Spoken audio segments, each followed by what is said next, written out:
Sa iba pang ulat, itinanghal ang Rizal Park bilang isa sa pinakamagandang park sa Asia.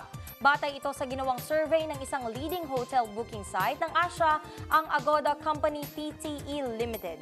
May kabuang ulat si Karen Garucha. Matapos ang ginawang rehabilitasyon ng pamahalaan sa Rizal Park o mas kilala na nakararami bilang Luneta Park, itinanghal ito bilang one of the best parks in Asia. Ito ay ayon sa ginawang survey ng isang leading hotel booking site ng Asia, ang Agoda Company Pte. Ayon sa nasabing survey, top 8 o pang-8 ang Rizal Park sa pinakamagagandang parke sa buong Asia na makikita sa loob ng isang syudad dahil sa mga feedback na nakukuha nito mula sa mga turista na nagpapabook sa kanilang website. Swak na swak kasi ang 140-acre na parke sa mga kategoryang ibinigay ng Agoda. Bukod kasi sa naglalawakang madamong lugar na bagay pagpiknika ng pamilya, maaari rin itong pagganapan ng mga outdoor activities tulad ng pag-exercise o paglalaro.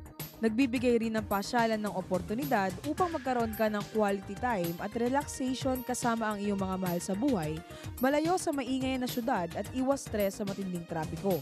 Ilan sa mga maaaring makita sa Rizal Park ay ang monumento ni Rizal, ang 40-meter by 100 meters musical dancing fountain at iba't ibang uri ng garden. Samantala, nagbigay ng kasiyahan at pagmamalaki sa ilan nating kababayan ang magandang balitang ito. Totoo naman kasi kami kahit bibihira kami mapunta rito, pero ito kasi yung pangarap ko simula yung bata ako.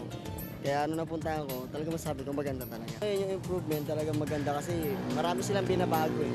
Kaya tapos yung fountain na yun. Kaya gusto ko magpagabi dito, kagyawan. Dapat na naman at maganda ka naman talagang Luneta Park. Yung mga nanunungkulan, ginagawa nilang paraan para lalo pang mapaganda ang Luneta Park. Ako ang inyong kaibigan, Karen Garucha para sa Newslight.